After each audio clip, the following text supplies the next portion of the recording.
We are wondering what is happening to the world. Everything is changing.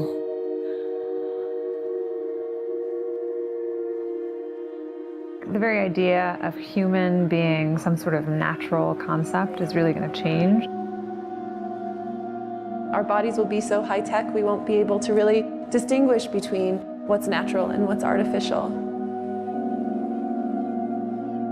Inside our own heads is the most complex arrangement of matter in the known universe. You might ask yourself, can we get to be superhumans?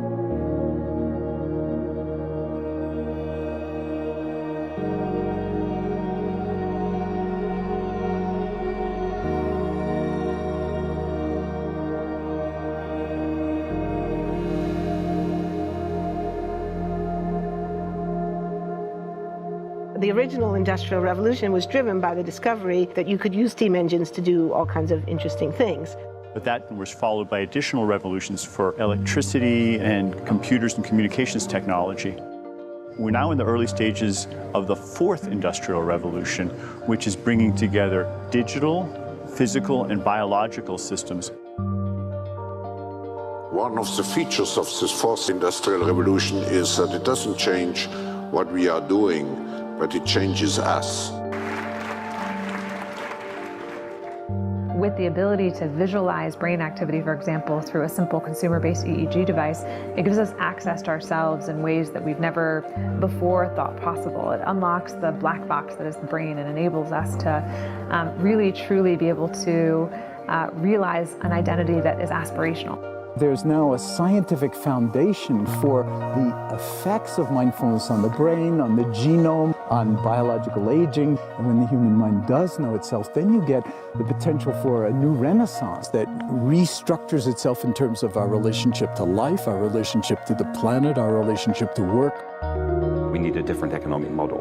And by that, I don't mean capitalism versus communism. What I'm talking about is a shift in the system along the lines of the two big changes that happened in the 20th century, Keynesianism, with a much greater focus on health and education and the role of government working with business, and then a reaction against that in late century to neoliberalism, where the focus was on free markets, freedom of the individual, and getting governments out of the way.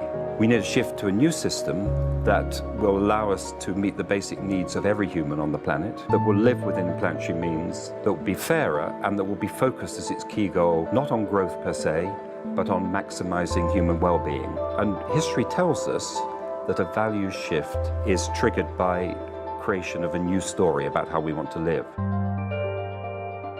I see the circular economy as something which fits very closely with mankind's goal to be innovative and creative and to always progress. We can use asset tracking, we can use IT, we can use 3D printing to enable this different economic model to recover materials, feed them back into the economy, and really to decouple growth from the resource constraints we have. The reason we live in cities is not different today than it was 10,000 years ago. Even if we have got networks connecting us, we still want to have places where we meet in person. So this means the place where we work and the place where we live are much closer to each other, a city where we don't need to have big supply chains in order to produce things, where many things can be sourced locally thanks to 3D printing and robotics. So if we're able to do something to transform cities, to make them more efficient, then the impact can be huge. Think about the prospect of getting rid of plastics. We must not only be inspired or informed by nature, but actually use natural organisms with which to design products and building parts. Only instead of varying material properties, we're varying biological functionality. Design is critical today because it's the first signal of human intention. So the question of adding quality to quantity, it isn't a matter of simply circulating things that are potentially toxic. It's circulating things that are safe and healthy for all generations. So the goal is no longer, I want to be less bad, less monotonous, less unsafe, less unjust. It's really about a diverse, safe, healthy, and just world with clean air, clean water, clean soil, clean energy. Together we are fighting to preserve our fragile climate from irreversible damage and devastation of unthinkable proportions.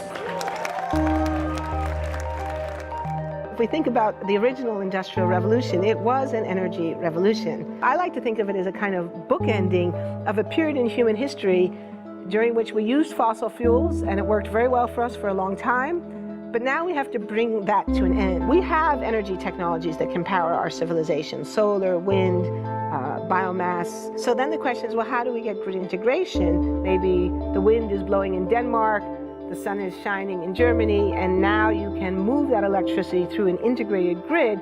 You can supply energy to everyone who needs it, and you can supply energy at all times.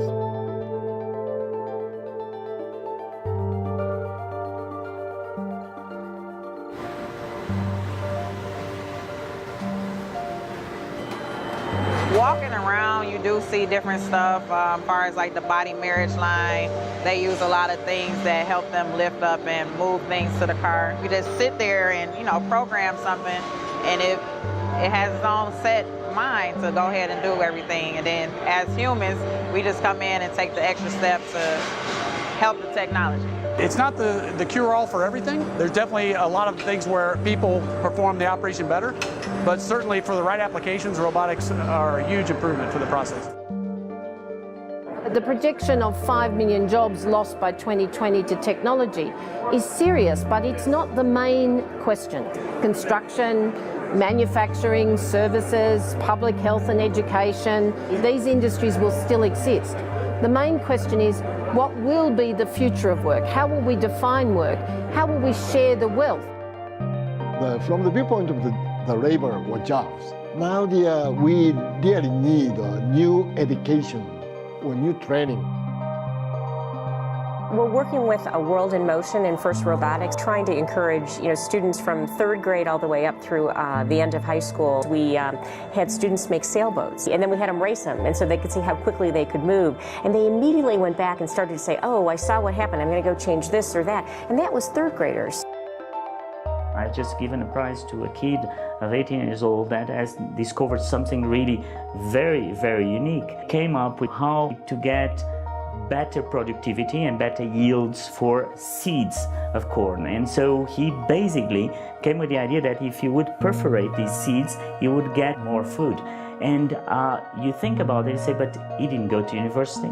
So how does he get all that knowledge? And he told me, I've been watching YouTube since the age of 12, and I'm so interested that I've seen everything about it. I've read everything about it.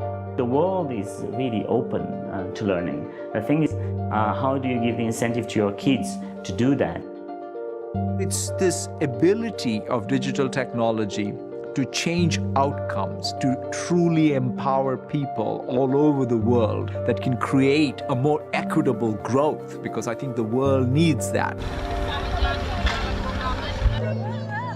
Fourth Industrial Revolution has the potential to make inequalities visible and to make them less acceptable in the future, and hopefully to gather and garner political support to take the necessary decision to reduce the gap. Humans have always been using tools, but because of the recent advances in technology, we're beginning to have machines that can augment us in all sorts of interesting ways.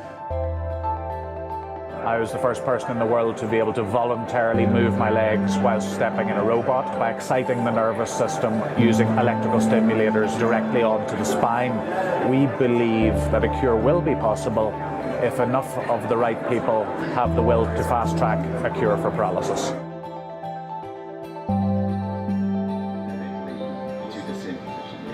We take two things from the patient. First, we take a three-dimensional X-ray, and we extract the three-dimensional data out of that so we can make a perfectly shaped puzzle piece.